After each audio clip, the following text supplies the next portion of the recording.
Lots of interesting AI news this week. I can't wait to share. Today, I'm going to give a quick update on my experience building a website with Lovable. And then we're going to look at some cool features inside of ChatGPT I uncovered, including this new Canva integration that I've tried out. Is really amazing.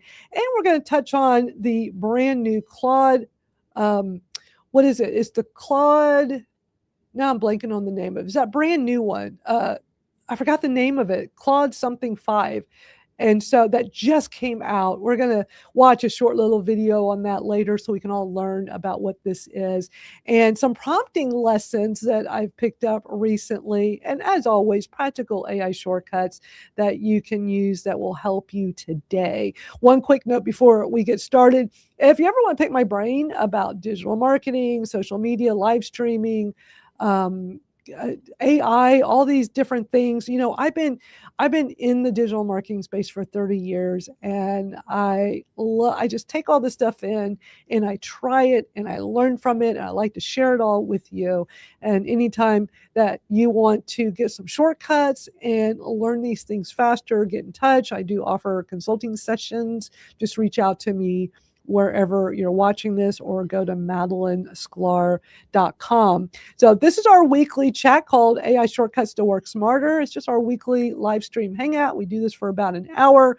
My name is Madalyn Skylar, and I help content creators and entrepreneurs master AI tips and tools and shortcuts. So when you come here, you just get helpful tips and advice that'll help you work smarter, not harder, when it comes to your business and everyday life. So let me bring up our guest panelists today. We got Rachel and we got Barb here. Hey, ladies, how are y'all today? Hey, good. Thanks for having us. It's always fun doing this each week, and I'm so grateful y'all like coming to it. Of course. I learn something every week. Like yesterday or last week, you were like, Rachel, we can hear you typing. I was like, oh my God, I'm so sorry. But I do all the stuff as you're explaining it. I love that you do that, because really what I do, what I show everybody each week is like the things I've uncovered that I'm either learning about, like, oh, I should share this tweet because this is some interesting news everybody needs to know. But then also a lot of the time I will take whatever the thing is and go try it and go play with it and try to break it, and, it's so interesting. Like, I really see how that's one of the things that has always set me apart, because I'm a doer. And a lot of people will be like, yeah, I went to a seminar, now I'm an expert at the thing, right? Or I read a book and now I'm the expert. It's like, no, you got to be in the trenches and doing the thing. And I got known for being, people had all kinds of, Twitter guru, so many different Twitter names for me, because I was so immersed in it. And I would turn around and share everything I learned with everyone. And I had all these great tips and tricks that worked for me, that worked for other people. And so I'm just always this doer. I learn new things. I'm like a lifelong learner. Surprisingly, consider I wasn't really a big fan of school growing up, but I just love always learning new things. And it's amazing, like these days with AI, there's just so much, and it's hard to stay on top of it all. And I don't try to stay on top of it all, but just I find really interesting things. And it's like, oh, let's try this together. Like this new Canva integration, I just came across as like really interesting. Yeah. So yeah, always cool stuff to look at. Plus, last week I mentioned that I finally decided to try Lovable, which is one of those vibe coding tools. I did a program last week. I'm in several of Arlen Hamilton's communities, and she's written books, and she has a really interesting story. She was homeless about 10 years ago, living out of the San Francisco airport, but determined to be in the Silicon Valley area because she wanted to become a venture capitalist. And I mean, her story is amazing. Her books on all this is so cool. But she's just this amazing business person, and she has raised millions of dollars to help fund all these different companies over the years. And in the last couple of years, she actually started building a variety of school communities, which I'm so glad, because I was in one of her communities years ago, and she was using Circle. And I just wasn't a big fan of Circle. I was already using Skool. And then one day she moved it to Skool. I'm like, yay, it's going to be so much better over here. And it has exploded. She has some really great Skool communities. And in one of her communities, she did a class last week called Arlen's Lovable Hackathon. So she did a 2-day event where she's basically just showing you, like, you're just like as if you're standing over her shoulder watching her screen as she shows you how to build something in Lovable. And it's something that's been on my to-do list for over a year. And I just haven't gotten to it yet. And I feel like an idiot for waiting so long, because for those that don't know, Lovable, Replit, some of these other tools that we hear about, you basically just in the prompt tell it what you want it to build, and it will code it for you. It will build the thing. Now, it's interesting that I'm using Lovable right now to build a website for my Madalyn Skylar brand, considering I was one of the very first web designers back in the day, and I was in Houston, fourth largest city in the country. I was one of only, I think there was maybe 3 of us that were, quote, web designers in the city back before most people even knew what .com was. And this was before Microsoft Front Page and all those software programs, the WYSIWYG program. No, this was back in the day where you had to type HTML code off the top of your head in Notepad. Those are the OG people that know how to do that. And it's so interesting when I look back exactly 30 years ago. I started that company in January 1996. When I look back to being a web designer in the 90s, typing HTML code, and it was so plain and generic and nothing fancy. And now I can just have an idea for something, tell Lovable what I want, and it creates it. Now, Lovable's not there's a lot of tools that do this now, but I've been wanting to try Lovable, and Arlen talks about it all the time. So I was really glad I took her little class last week, her 2-day class, and I learned so much. And I'm super excited. Have y'all, I know everybody by now has heard about vibe coding. It's such a thing, Have either of y'all like ventured into that or tried to learn or have any interest? I haven't. Whoops. Go ahead. You go ahead, Barb. I am really excited about today's session because, like you, I was back there coding on Notepad, HTML on Notepad. And the whole thing, we even talked recently in one of our sessions about, is a website really necessary? And you had mentioned that, no, I'm in school, and that coupled with Substack was really dynamic force for you at this stage of the game. So now you're doing this. And ironically, what has happened to me in this last week is life coaches, new ones that have come through my work with the Udemy community, they're coming forth and like, what do we need to do now? So I think this is probably going to be one of your most important lives. I've actually said, I'm going to do more listening than talking. So, and thank God we don't have our moderator here. No, we need her to join us. We're not going to mention names. Yeah. So. It's all good. Yeah, and I actually wasn't planning to spend a whole lot of time on Lovable. I just wanted to talk a little bit about what I did last week and what I'm still working on. I haven't posted this new. I'm trying to bring it up on my screen, but it's not. It's very slow. I hope it's not my internet. I don't know what's taking so long. But now the thing is, I should already be done. All I'm doing right now is building a very simple 1-page website for my Madalyn Skylar brand, with an offer of one-on-one coaching consulting. And it's something I've put off for so long. And it's like, I got to get something like this out there. And I'm going to do other stuff too. This is just the first thing I wanted to build. And the thing is with me, I'm too much of a perfectionist. So like, I should already be done with this, but I always keep coming up. And I love having, like, you got Lovable, that's like a ChatGPT. You can just tell it what you want and it can do iterations of it and figure things out. But then I'm also coupling it with ChatGPT. And then also Arlen has a really cool AI tool that I've purchased through her called Authority X Pro. I realize I didn't even think to get links to all these things for everybody. But Authority X Pro is like her custom AI that has all of her knowledge. It's basically because like if you were to hire her for a consult, like it's expensive. She's a big deal, right? But she's so smart. I watch a lot of her videos and her trainings and stuff, and I learned so much from her. And having her custom AI tool is equivalent of being able to contact her and like text her at any time and get her style of responses. So I've been using that. So between that, ChatGPT, and now adding Lovable into the mix, I got this stack that is just phenomenal. So I'm really having a lot of fun with this. I don't know why I'm trying to bring up Lovable. It's awfully slow. Okay, I think I've got it here. I'll give y'all just a little sneak peek because like I said, I'm still working on it. But I am shocked at how easy. This is not published yet, but I'll let you see the draft. But just me talking to it and talking about what I want. And it's so easy to go in and adjust. And I love the colors it came up with. And to show you how cool the whole vibe coding thing is, it made this on the dark background.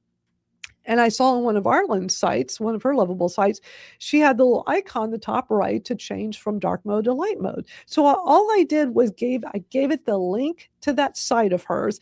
And I told her I wanted to be able to go back and forth. So up here in the top right corner, if I tap this, it instantly goes to this really nice light mode. And all I had to do was basically put a short prompt in telling it what I wanted, and it put it there. It coded it and did it like in probably a minute. So that's pretty amazing.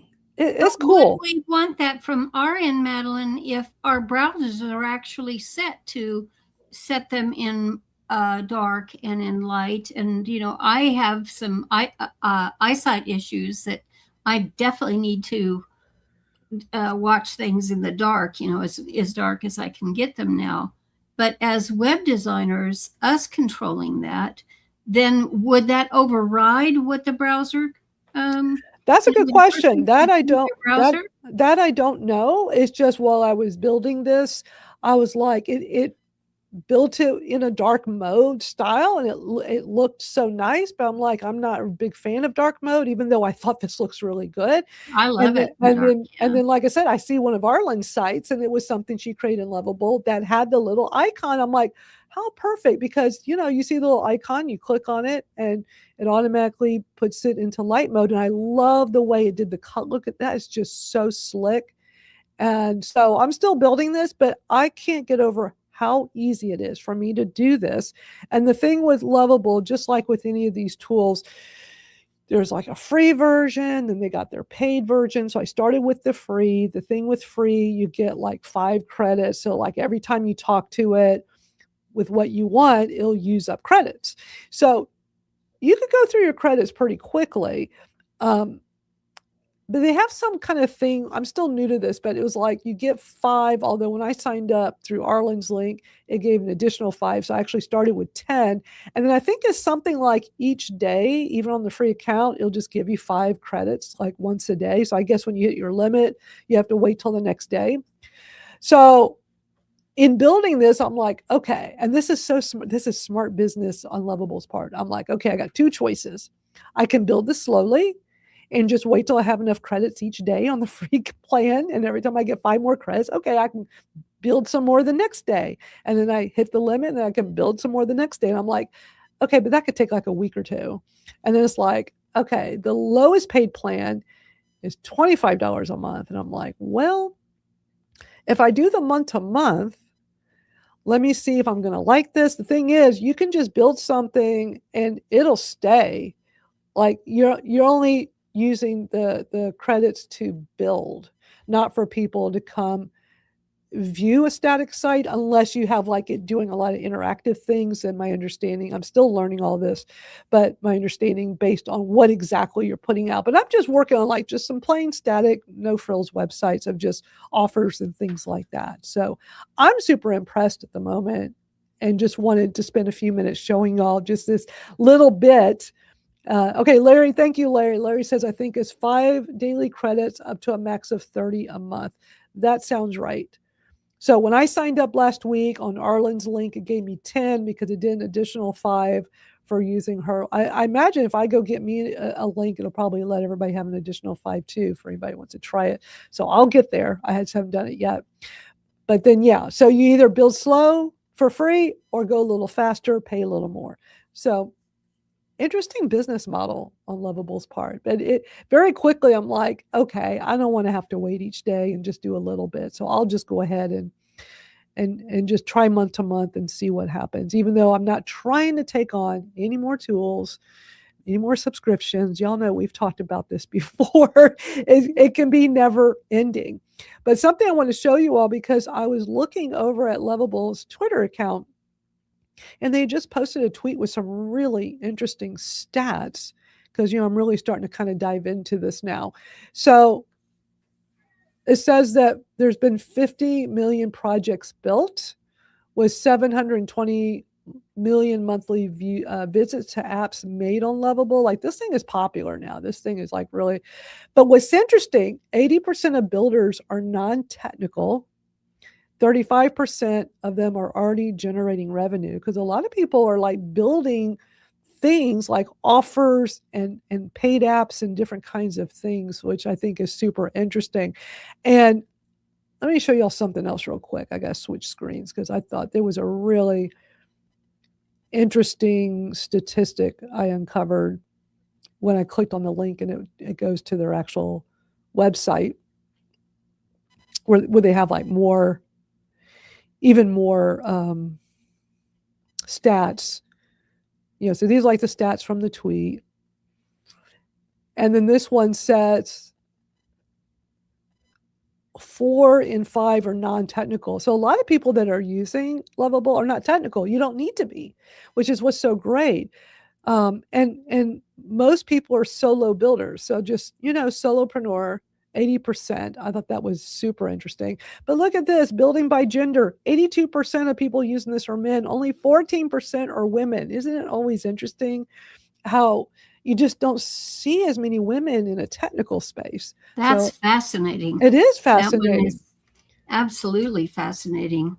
And what's interesting, I've seen Lovable, they tweeted out, it was maybe last month or the month before, maybe it was in conjunction with Mother's Day, maybe it was last month. They were doing like a whole thing to encourage women to build in Lovable and get more women using the platform, which I think is really cool.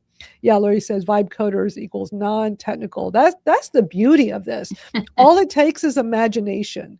If you could imagine it, or like in my case, I use Arlen's Authority X Pro AI tool and give it ideas, and then say, okay, based on this conversation we've had, write me a prompt to put in a Lovable. And I've done the same thing with ChatGPT. So you see what I'm still very early stages in this, but down the road, as I do more in Lovable, then I could demo more of like how I have this tech stack in place. I'm not just using Lovable by itself. I'm using my other AI tools with it. And it's just given me just the most maximum benefit, which is super cool. So I'm really loving all this. It's exciting. And I will definitely share more as I do this and learn.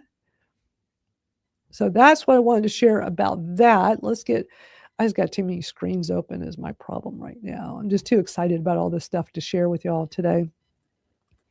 So let's move on to the next thing I want to show you, which is a really cool prompt that I came across this morning. And I'm going to show, I first posted this over in our Skool community earlier today, a really cool ChatGPT prompt for a professional headshot. So this is over in our Skool community. If you're not in there, be sure to join. It's free to join. Let me grab the link. Join us over in Skool at the easiest, fastest way is just go to bit.ly/Madalyn Skool, or go to skool.com, SKOOL.com, and type in AI shortcuts to work smarter. You'll find us there. But check this out. I came across this brief TikTok video with a really cool prompt, even though I've taught you all about how I don't really kind of do the whole prompt thing as much anymore. I don't feel like we all have to be prompt engineers anymore. We can just tell the AI what we want, have a conversation with it, right?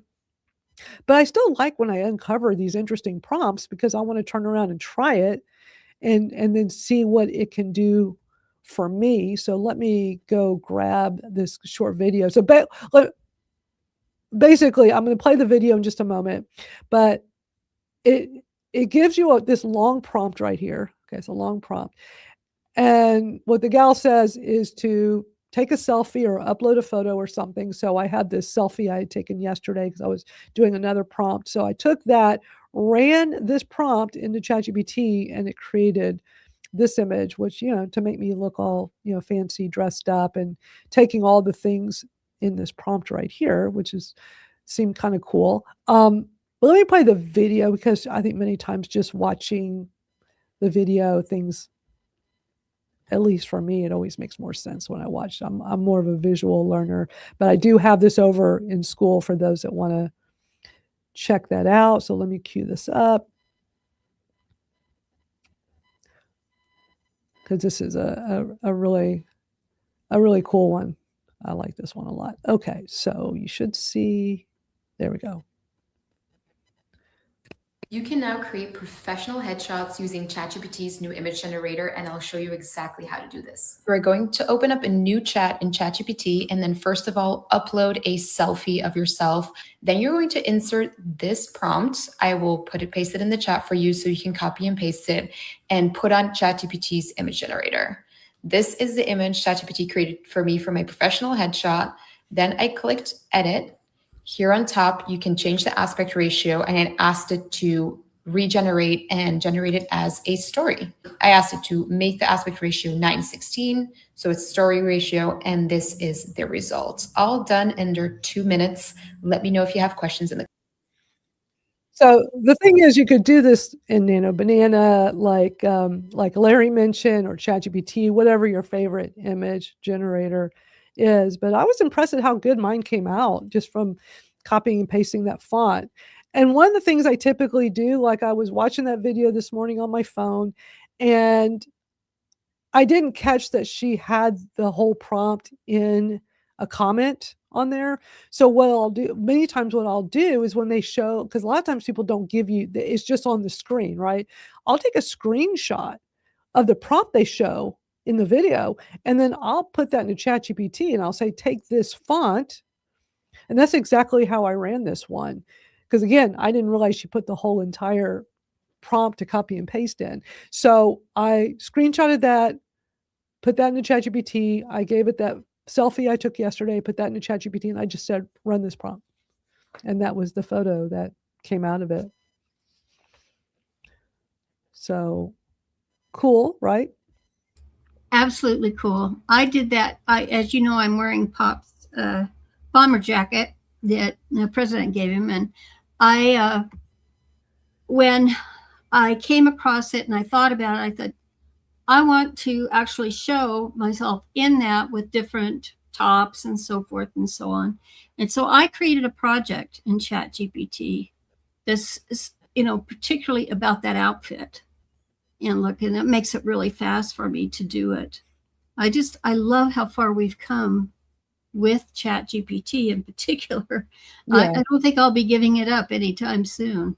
And just, you said something very important, is that now it's more like the conversation. You can actually talk to it like a girlfriend, if you will. And if you've been like Madalyn and I have, we started at the very beginning using ChatGPT. It's got all that backstory. And I was like, how did you remember that? And it was way back when. So no regrets. I still love my ChatGPT. I mean, I played with them all. And then when I want to use something other than ChatGPT, I use Magi because I do have my subscription to that. I've always been a fan of all the tools that Dustin has built. And I just love what he's done with Magi. And I can't believe at the intro, I couldn't remember the name of that new Claude, but he added it to Magi, but I don't have it yet. So it must be rolling out still. But there is, we're going to briefly discuss that in a little bit. Claude Fable 5. That's what it is. Fable. That's the new one. Claude Fable 5. just came out. But every time there's a new version of any of these tools, Dustin immediately adds it to Magi, which I just think is super impressive. For those that want an all-in-one tool and always have the most up-to-date new versions of everything. Right. I think it's like really helpful. I came across an interesting integration with ChatGPT using Gmail to draft and send emails inside of ChatGPT. I've only watched videos and read about it. I haven't actually used it yet. I don't have Gmail turned on yet on my ChatGPT. It's one of those things I haven't gotten to yet. But let me show you this video because this is really interesting. And it goes back to one of the things I always talk about here, like is productivity, like things that make life easier so we can work smarter, not harder, which has been my motto for forever. Sorry, I can't get this to go full screen. I don't know why it's not doing that today. So ChatGPT just got 2 brand new upgrades that change everything. Upgrade number 1 is ChatGPT can now reference your synced Gmail account for more personalized information. So basically, if you link your Gmail to ChatGPT, it will actually use all of the data and references in there in order to give you better responses and have more insight into your life. Change number 2 is now ChatGPT can actually email directly from your chat. For example, you could tell it to draft an email to your landlord about a specific thing, and it literally goes off and drafts that email, and you can even now send it from inside of ChatGPT. If you want to be smarter with AI, make sure you follow. Isn't that interesting? That it's now set up so that you don't even have to leave ChatGPT. You can draft and send emails inside of there. I don't know. I haven't feel uncomfortable with it. I'll just say that because it's I don't. Since you have Gmail, also Gmail has been marketing at you directly about using Gemini in your Gmail, and so I think that that's scary to me. I don't want to do it because it's like, did you pay that bill today? Honestly, at this point in the game of all things digital, I feel like our footprint draw the line. I feel like our footprint's already out there.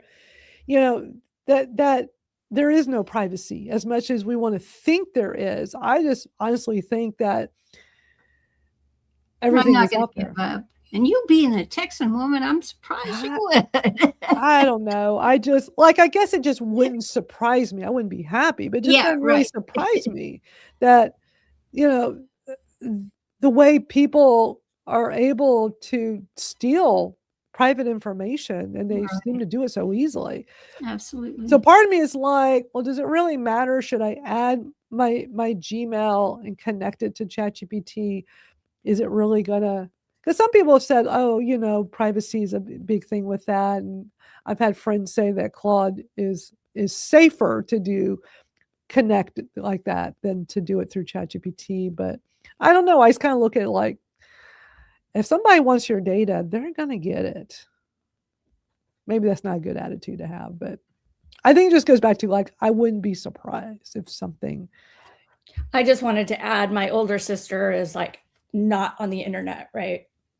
She retired from her pharma company and she had a LinkedIn profile. So she left that up there. But she's like, I'm not on Facebook. I'm not on Twitter. There should be nothing on me on the internet. I was like, girlfriend, come on, let's just look you up. And there's just pages. Yeah. Excuse me. I just think there's no way to get around that. And I think that's where we live right now. People can look at where you clicked on a screen on their website. That level of information is available and has been for a long time. This isn't because of AI. It's just how things have moved forward. Right. Exactly.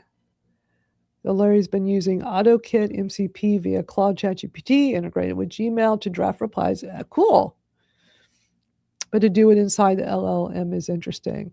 Yeah, that's what's interesting about. I know we've been able to connect these tools into ChatGPT, into Claude, but this looks like it's next level because this tweet had just come out a few days ago from ChatGPT saying, draft it, tweak it, send it. You can now send emails directly from writing blocks in ChatGPT on the web without leaving the conversation. So let me play this short video. I don't think there's any sound. So like okay, so you're in ChatGPT, you're drafting an email. And there's your draft.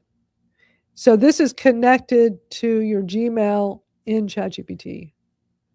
And you could just send it right from, that's wild.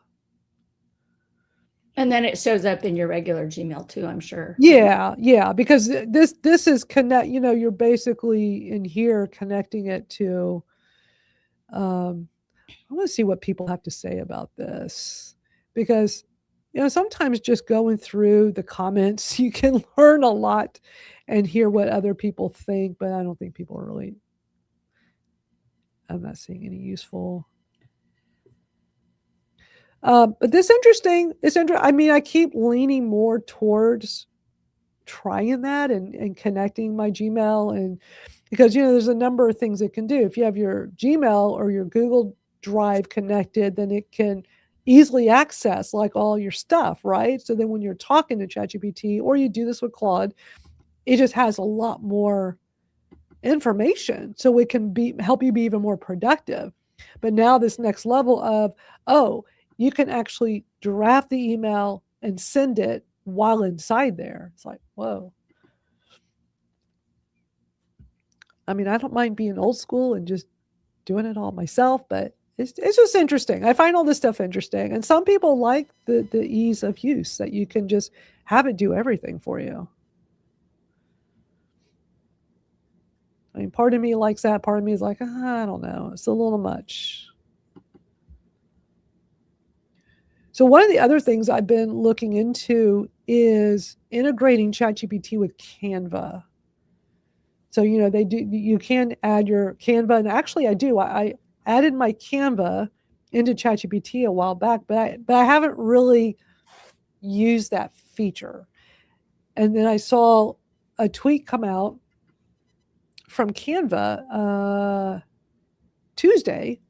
Let me show you all the tweet. So it made me go, I need to play with this some more. So it says, PSA, you can now turn your ChatGPT generated images into fully editable Canva designs with magic layers without ever leaving the chat. I thought, well, that's interesting, because I've had a while back, before ChatGPT Images 2.0 came out, and I know I showed this workflow a while back, it was months back, where when I would be creating a YouTube thumbnail, I would start with ChatGPT, and then I typically went to either like Nano Banana, and then when ChatGPT Images started getting a little bit better, I would work with there. But then I would take it would always be like it was good up to a point, but not final. So I would take that and then go over to Canva and finish in Canva, especially because of the magic layers and all these really cool AI tools it has. But now they're basically saying, well, you can do all that, but you don't have to leave. So kind of like the Gmail, you don't have to leave. It's all inside now, which I find interesting. So let me play this short little video.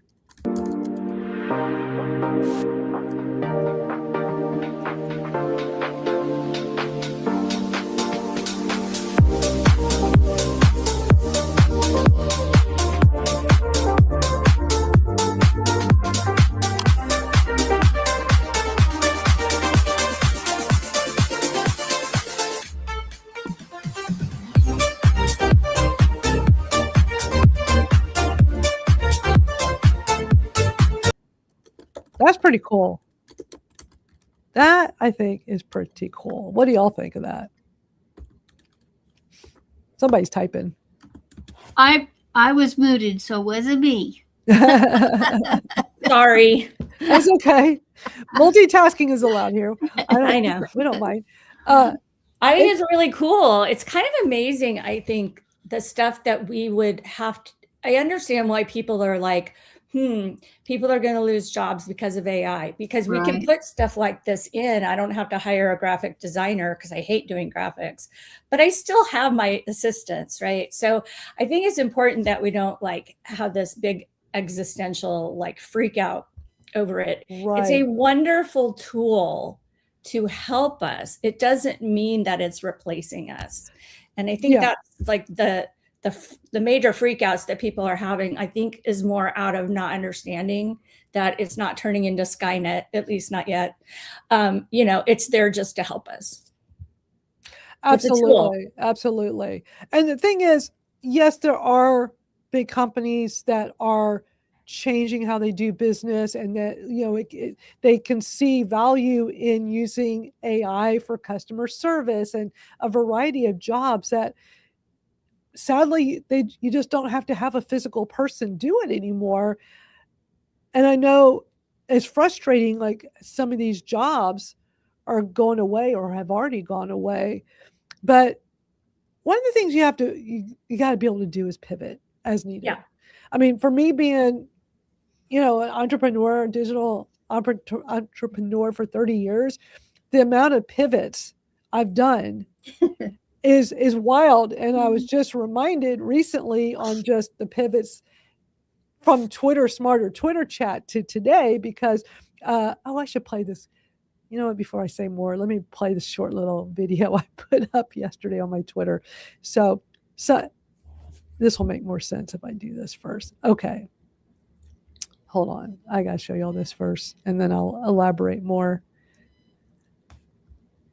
So this is a tweet I put up yesterday. So it says, wait, did I just say I'm working on a secret book project with Cami Chat? That's my good friend Cami Hoysa from We Go Way Back here in Houston, is Houston Digital Marketers. Hi. What are we doing? We're hanging out. We're talking about our secret book Ooh. We were being silly. We purposefully did that. Yeah, her and I've been, so I don't think many people remember this, but a long time ago, Kimmy and I had a podcast together called Communities That Convert. And it was all about teaching people how to build online and in-person communities. It's something she's been doing a long time, and of course I've been doing a long time. And we get together about once a week to work on our little book project, because what we've been working on we've been doing for a long time, but we did it really slow. We're kind of picking up the speed now. But what we did is we wanted to take all these podcast episodes we did, and we did lots of, we ran the podcast for about, I think, 3 years. We started in 2017, I think. And we ran it for about 3 years, and it was just so much fun doing a podcast as a team. And so much great content, and so much of it is evergreen. Like, it's just information that will still be, so much of it's still relevant today. How to grow, how to build a community, how to grow it, how to do all the different parts. And so we wanted to incorporate AI into helping us sort through all this content, all these podcasts, the blog, all of this stuff, all this data. And it's so wild that when we first started this project, AI has evolved so much. It's crazy. And AI is so much better now. And one idea I just came up with, I was telling her the other day, was the way Notebook LM is now, and how great of a tool, like such an underrated tool. One of the things I told her is, I want to take each one of our old podcast episodes, put all of them into Notebook LM, and then I want to have the Notebook LM do the little podcast where they talk about whatever the sources are, and have one where it does based on the whole podcast series, where it's all checked off. And then I want to do one where it's each episode one at a time, just to hear their interpretation of the content. Because a while back here on this live stream, I was showing an example of using Notebook LM for that, and how I gave it one of my videos to do a podcast about, and then listening to them talk about me and my content, I was hearing things that I didn't catch. It's like, oh my God, I didn't think about it that way. Or I didn't, like, it really made my eyes open up more to like just other angles of the things or different ideas about it. Does that make sense? I hope I'm making sense with this. Hopefully I'm not confusing anybody. Yeah, I think it makes sense. Yeah. Okay. So anyway, so we've been working on this little book project a long time, but one of the chapters I was going back through and reworking is a chapter on pivoting.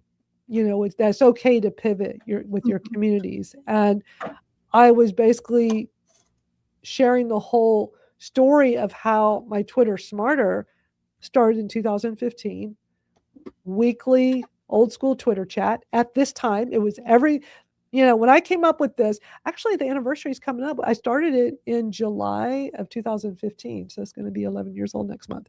So I started the podcast in June. So that's 11 years now. I started the podcast June 1st, 2015.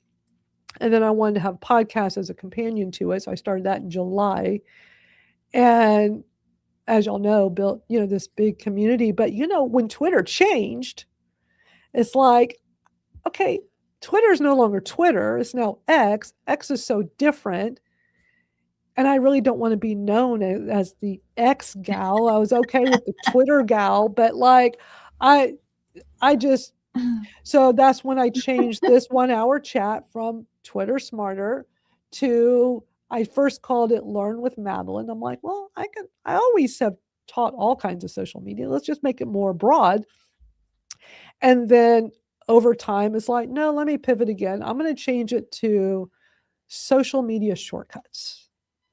And I thought that was a better name anyway. So we're still meeting every Thursday, 1:00 Eastern, but we were doing it in Twitter Spaces or X Spaces. And so I pivoted to AI Shortcuts. And then I decided to change it to a live stream because about half of the Twitter Smarter community left Twitter. They left X. They're like, nope, not going to stay here. A lot of them went to Threads or some of the other platforms that were emerging at the time.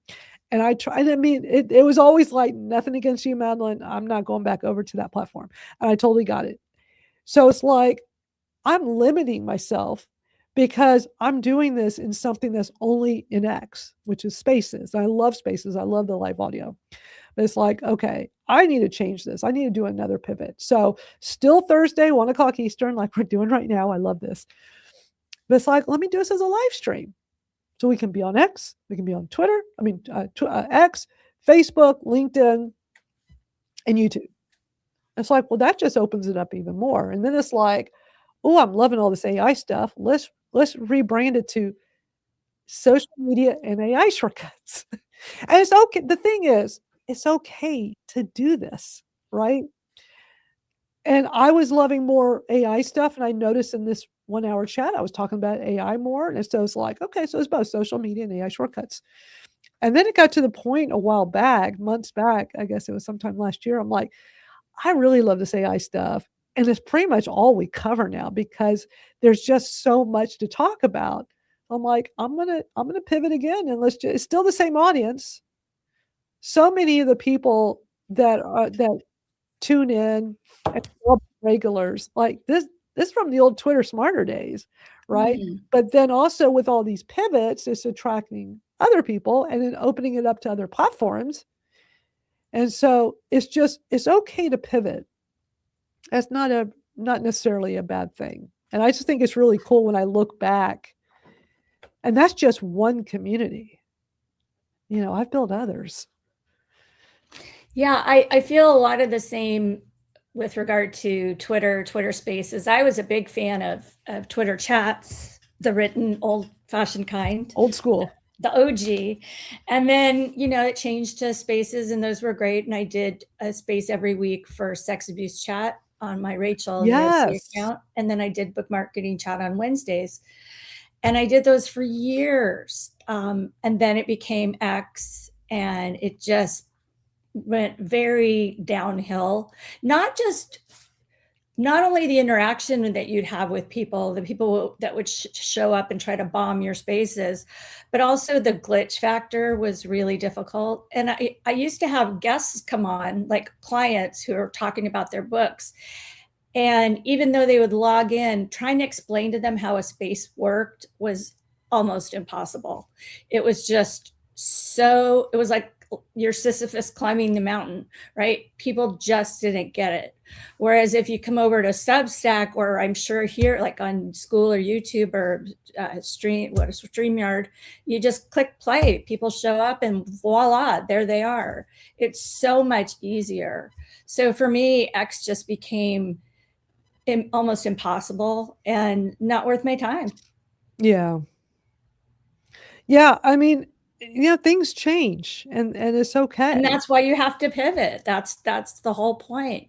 Like you still, give us the DM in our group, like here's the StreamYard link, right?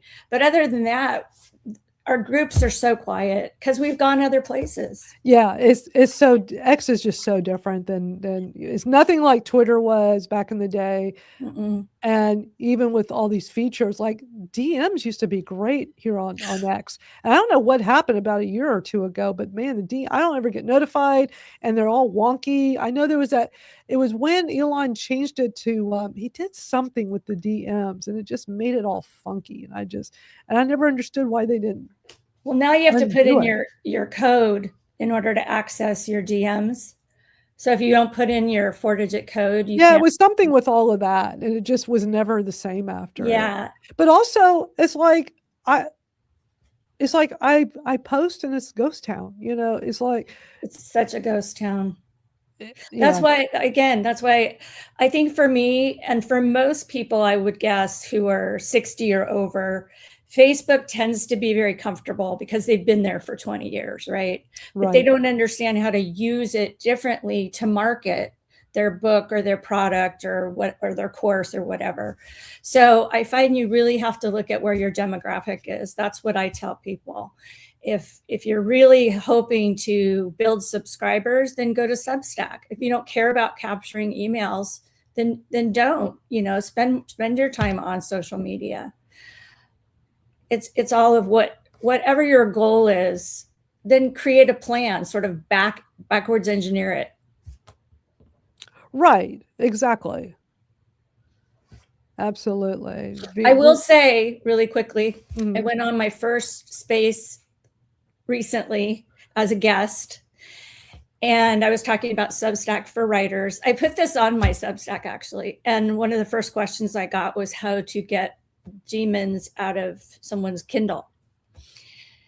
And so I said, that's not a service that I offer.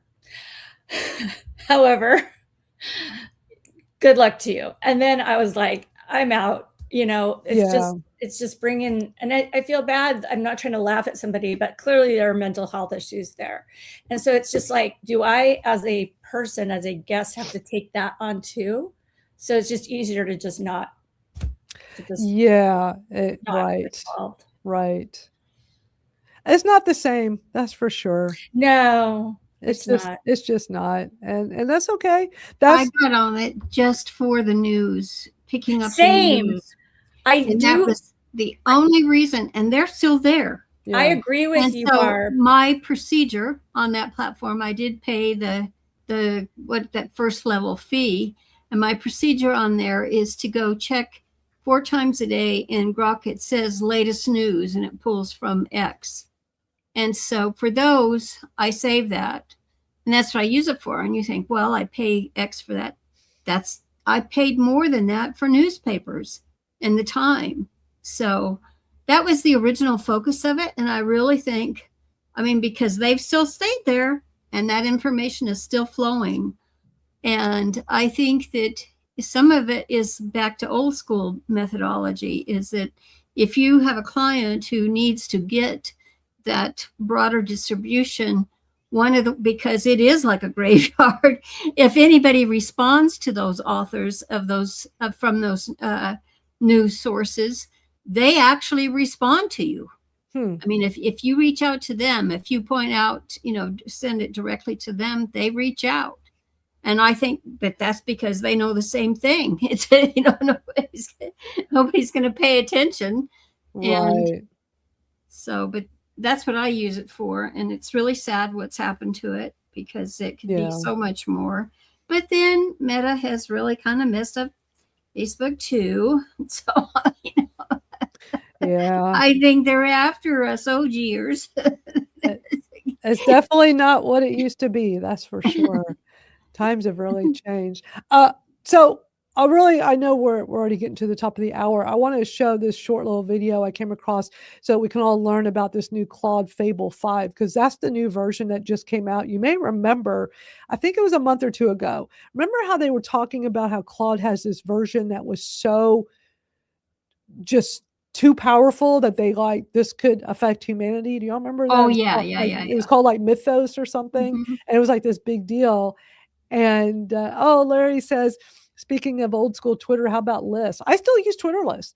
That's one of the best features ever. Me And too. Me too. that I can't live without Twitter lists. So when I want to go in and see, I use it for all of my accounts. It's about the only thing I use Twitter for, or X anymore, is, yeah. So lists do still exist.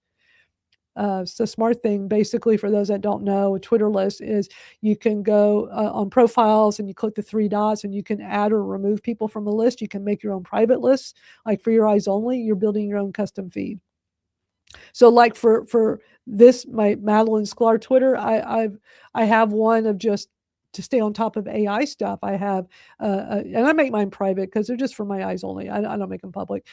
So I have my AI one of like ChatGPT, OpenAI, Claude, Gemini, like all the different ones that, and some different news ones, just so I can stay on top of things. And every day I go check it to see what's being talked about, so I'm in the know. And it's a great feature. So yes, that's about the only thing I find really useful over on X. So let me play this short video so we can all get a little educated on this new Claude Fable 5. It's their new one. It's supposed to be really powerful, but I think it's not as powerful as they first were saying with that other one a while back. Because remember, they were like being, this is too much. We can't release this.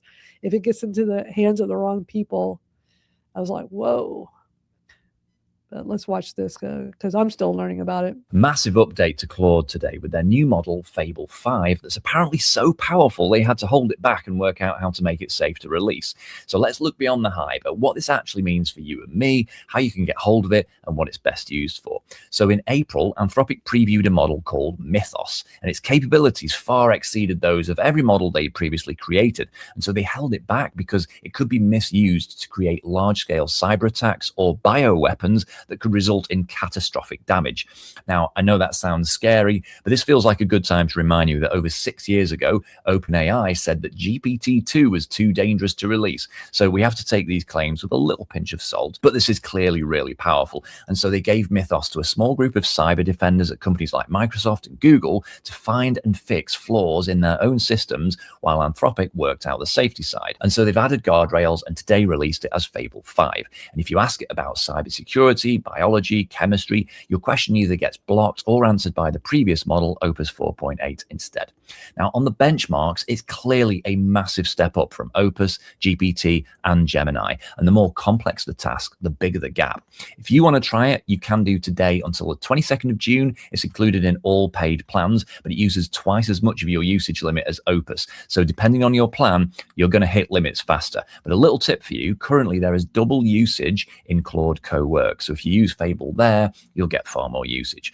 Then on the 23rd of June, it goes away for paid subscribers, and you'll need to buy usage credits to use it. They do say they aim to bring it back into subscription plans as soon as they can, which would be great because the usage credits are going to be expensive. It's priced about twice the cost of Opus, and because it's so happy to run for such long periods of time, it's going to burn through tokens and therefore cash. Looking at credible people who've had early access, there does seem to be a pretty consistent consensus on how this thing is being received. The team at Every's thoughts on it are pretty typical. Anyone who has their own tests or benchmarks, it's absolutely smashing them. One shot, i.e. single prompt jobs, where you just prompt it and leave it for hours, maybe even overnight. It just seems to get what you want, build it, and completes it very well. It seems to have particularly good taste and attention to detail in coding and knowledge work, and it seems to be really good at understanding large bodies of context. But this is not something you need to reword an email or reformat a simple spreadsheet. This is for power users, particularly people writing code. In fact, as Dan at Every puts it, it's like a warp drive for coding. It can get you across the galaxy in a few hours when it used to take months or years, but it's not appropriate for getting around town. For that, you need something faster and cheaper, and that, of course, is Opus or even Sonnet. So we're only just starting to push Fable 5 to its limits while we've got this 2-week window. Follow me if you want updates on that. All right. Well, that's very interesting. He shared a lot in a short video. So I find it interesting that, like, if you're on a pay, so only the paid plan people get to use it. So it'll be available for all the paid people. And then they're going to have that cutoff and like, okay, you got to try it. Now you got to pay to use it. But like he says, this is for the power users. These are for the, most of us don't need the power of this. But what do you think, Barb? I agree with you. That's not my route. No, it's not for me either. And what was really interesting, so Dustin from Magi, he does a weekly AI webinar. It's called the AI Academy with Steve Dotto. I know you know that. I'm just saying, just for people that don't know. And so I always keep up with their little weekly. I usually will just catch the replay at my convenience. And so Dustin was, it was from yesterday. So I was watching the replay this morning, and he was talking about this new Claude. And he said, so he has an Magi, although it hasn't rolled out to me yet, because I checked Magi this morning and I don't have it, but I have no need for it. But it is a lot more expensive to use. And so I think when he was testing it, I'm pretty sure he had it like at a 5x multiplier, which basically means like your month usage, you're burning through it really fast just to use it one time. And he did an example of using it to build a web page, and it was interesting. But he said, honestly, you could just use the regular Opus, and he says you'll use a lot less credits and you could do more. So I think it's cool that like all this stuff is just moving so fast and so powerful. It can help a lot of things, but for most of us, it's not anything we need. It's just interesting to know about it. Right. I think it's important to stay up on it. Absolutely. Like I have no need for this Claude Fable 5, but exactly. I want to be up on it so I'm aware and I know what's going on. I don't think I'll have a need for it. And, if it's really more for coders, and I'm just happy playing around with Lovable to do my new little vibe coding. I'm really enjoying it. I'm going to close out with a really cool video I came across. A real popular guy on social media. His name is Nate Jones. He's like a real popular AI expert. And, we used to always think we got to be so good at doing prompts, right? It's all about prompt engineering. And it really isn't anymore. It's about coming up with and having a chat with your LLM and telling it what you want, and you're usually getting better results. So he made a video about that I thought was interesting, about how he's saying the new AI skill is imagination, not prompting. I love that. So let me play this quick video, because he has a really interesting thought on this. Prompting is really going away. Not that prompting skills are irrelevant. I think prompting taught a lot of us how to be clear-minded and how to speak clearly and think clearly. I know it did that for me. But prompting as a special set of structures that you have to give to help the AI understand you, that's going away. That's going away. And the reason why it's going away is that the newer models, the 10 trillion parameter models that we've had since April, they don't really need any of that structure to interpret. I've now been in a position recently where I just use whisper flow. And that means I'm talking, and whisper flow does some minimal formatting. And then it just sticks it into the chatbot and it goes. And I have to talk in a way that's coherent enough that I provide instructions. I guess I've been practicing a lot with typing or maybe making these TikToks. And it works for me. It doesn't work for everybody. But it's not a formal prompt. It's not a special, okay, begin with this role and then do this thing. And that's significantly different than the world we were living in even 8 months ago. And it's kind of funny to me how fast that's changed, because now it's about, do I have the imagination to envision an outcome in a workflow that's bigger for my computer use with my AI? I don't know. Like, I have to ask myself that every day. Am I imagining enough for the AI to do? And that's a kind of a funny place to be, because it used to be I was imagining for me and the work I was going to do. And now I'm imagining for this like bunch of agents that are running like 10 parallel work streams on my computer. And can I kind of keep them occupied? And in that world, I find the prompting doesn't matter as much as taking time to go, like, I don't know, touch grass, hike, get some sunshine, find something that helps me to understand where I want to go with purpose long term, and then come back to the computer and use it. And it's actually very handy because kind of you can run automations and it will run for you, and you're still productive if you need to be. So there you go. That's my thought. Prompting is kind of dead, but the workflow piece is just spinning up, and it requires us to have that background understanding that prompting gave us. Isn't that interesting? I really he can be very techie in some of his videos, but I thought that was a great message, and I talk about that a lot here. That when I'm using my AI, I'm just having a conversation. I'm just talking to it, and just like, and it may take some iterations before I really, because I'm just more of a brainstormer. So I'll start with like just some general idea, and then ChatGPT and I are going back and forth, whether I'm talking to it like a person, which I love to do, y'all know that, or I'm using WhisperFlow. I love that everybody's using WhisperFlow now, because WhisperFlow, I just press my little FN button on my keyboard right here, press it, and I just talk.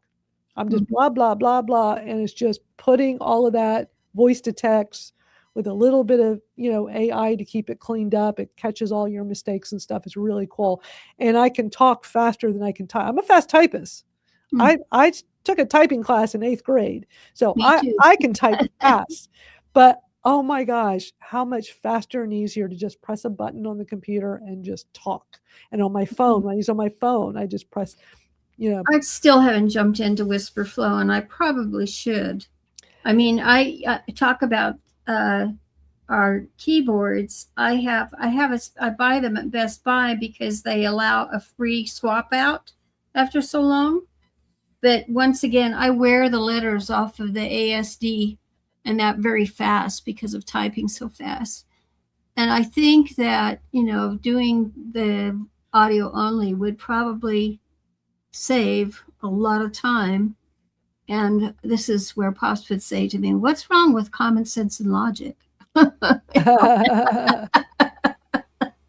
It can really save a lot of time. I use WhisperFlow constantly, and they do have a free plan. I started with their free plan, and then I'm like, oh, I want to use more than what I get on the free. You can do a lot on the free, but I decided to do the pay, and it's like $12 a month, I think, or something. I mean, I do it annually, but I think when you pay annually, I think it's like $12 a month. So the stats I have on here are unreal. So I've been using this for almost a year. I'm at 312 days, it says. And in the 312 days, I've used this every day. I have done a total of 400,000 words. And it'll give you your average words per minute, like as of right now. It'll change throughout the day. Right now it's at 159. I've seen it go like way up to like in the 170 range. I use this for everything. This thing is so high. It says I've written the equivalent of 4 complete books with the amount of words I've dictated. But what really attracted me to WhisperFlow last year was that several years back, I had really severe wrist issues. My right wrist was real bad. I mean, I went to multiple doctors and surgeons. Nobody could fix it. And it's better now, but I still have to wear things on my wrist just to kind of help. But when I was at the height of this a few years ago, I could do this. I could do live streaming and podcasts, but a lot of my day-to-day stuff, I had to really scale back the amount of work I was doing because I just couldn't with how bad my wrist was. And I tried every voice to text app, and I hated them all. None of them were any good. And WhisperFlow wasn't out yet. So WhisperFlow comes out about a year ago, and it's still helpful for me to have a good tool that can do that, but I'm not living with the severe issues I was. But it's like, man, I wish this had been available. But I use it for everything because you can use it on your phone, you can use it on your computer, and I just mostly just talk. And it just is faster for me is because I always thought, do I really need this? I type fast, but I don't have to type that much anymore, which gives my wrists a good break. That's probably why my wrists are better. So It's a great tool. I just can't say enough good things. It's And so so then good. it gives you a text. It gives you that not just in the audio, takes it in the audio, then the text version is available to you too, right? Yes. Okay. Yeah. Like I have it on my Mac here. You can't see it because it's just a little. Let me screenshot software. that before. So, I thought I followed that, and I may have started it, but I know I haven't used it again, and because I have the Microsoft one. Right, and a lot of people do, and so yeah. Yeah, and I haven't, but frankly, in the last month, I've probably opened Microsoft 4 times. So, yeah. Well, what I love about WhisperFlow, it works with everything. Whatever's on my computer, it works with. Whatever's on my phone, it's not dependent on a certain app. It's an app that works in whatever tool you're in. So when I'm on my computer, like I have it on right now. So let's say I want to type an email, or actually I use it in my ChatGPT all the time. So if I'm in a chat, let me just do a quick little. I'll show you. Let me pull up ChatGPT and bring up and we'll wrap up in a minute here. But it's like I can't live without this. It just is keeps me so much more productive. So my cursor, you can see it's blinking right here. Mm-hmm. So you got to make sure you're in. You have. If it wasn't, let's say I don't have it, like I click elsewhere, it'll still work, but it's not gonna. It'll show up wherever you got your mouse and the cursor blinking at. But let's say, oh shoot, I forgot to, because that happens from time to time. It's like, oh shoot, I forgot to click to make sure I'm in the thing I want it to go into. It'll still be in WhisperFlow. I can just go into the app and they have a little copy button, and I can just copy what I said that didn't make it into the place I forgot to click on. So let's see. What should I say? What would be something? I don't even know what I should say in ChatGPT. Hey, ChatGPT, how are you today? So I pressed the button. Oh, look what it said, ChatGPT. And sometimes it depends on how you speak. I press the button, say whatever, let go of the button, and then now, that's it. So now, that executes it. Yeah, it does it right in there. And the thing is, in ChatGPT and your other LLMs, you got the audio, you could have the voice to text. I turned mine off, but we have the ability to do voice to text internally in here. Right. But I just prefer using WhisperFlow for everything. And so I literally, everything I do in here, I'm making sure my mouse is in the right place. I just, it's asking, oh, I'm doing very well. I'm doing my live stream right now. What are you up to? Now, let go of the FN key. And so it just pops it right up. And it's not 100% perfect, but most of the time it gets it very well. And I love how it catches mistakes. I'll do a mistake in a moment so y'all can see how I do this. And I do this on my phone. I do this forever. Whatever app or tool I'm in, I'm using this. Let's see. As for me, I'm doing what I always do, hanging out. This is funny. Chat, I don't remember what I want to say. Let's see what it does. So it says, chat, I don't remember. So it took out all my uhs. And then let's do another one. I'll show you real quick. Boy, it wants to have a conversation with me. Yeah, I actually like that. Just keep me on track. Oh, that's what I love about, my ChatGPT. It knows me really well, and we constantly have chats. I need to set up an appointment for 2 o'clock. No, make it 3 o'clock today. No, make it tomorrow, 3 o'clock tomorrow. So look what it says. I need to set up an appointment for 3 o'clock tomorrow. So it catches your mistakes. Mm-hmm. I just can't get over how great this is, and that it's free. But if you want to be a power user, like I used it free for a couple of weeks. I'm like, the more I used it, the more I'm like, oh, I want to use this. I'm going to use this for everything. And it's like, oh, okay, now I've reached my limit, and now I got to wait. It's like, no, I think I'll just pay the $12 a month. And it's been worth it for me. It's a great tool. And I'm so happy to see other people embracing it now, because when I discovered them a year ago, like it wasn't nearly as many people talking about it. And now I hear a lot of people talking about it. So if anybody wants to venture into that, just try the free account and play with it. It's available on Mac, Windows, Android, iOS. It's available on everything, no matter what device or computer. Yeah, I can see it using more of it on the phone from that standpoint, I think. Because your phone you can pick up and take everywhere. Right. Your laptop, you have a certain amount of battery time, but then you've got to plug it in and that kind of thing. So if you're on the run, like if you're walking in the park and stuff like that, be better off using WhisperFlow. Exactly. But I'll have to see. I mean, there's not a whole lot of, I haven't seen enough how-to videos about it. I'll see if I can. I know I played a few here. I don't have anything queued up to play real quick, but I got to get running anyway. But it's always a great hangout here each week, visiting with everybody and talking about all these interesting things I discover that I just can't wait to. I know I'm just kind of a geeky nerd with that, but it's just, I find a lot of this stuff fun and cool and interesting. And I just want to share it with others in the event they might find it interesting too. Much appreciated. I'm going to have to take off too. So. Yeah, well, it's good hanging out, Barb, and I'm glad Rachel was able to join us for a bit too. And great to have everybody that's here live, and for those watching the replay, we appreciate you too. Always a great hour-ish, usually more.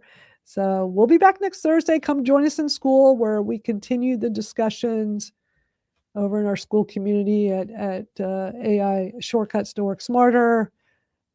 Quick link there is bit.ly/Madalyn Skool. That'll get you right in. And that's it for today. We will see everybody next Thursday right back here again. And who knows what I'll uncover between now and then. All right. See y'all.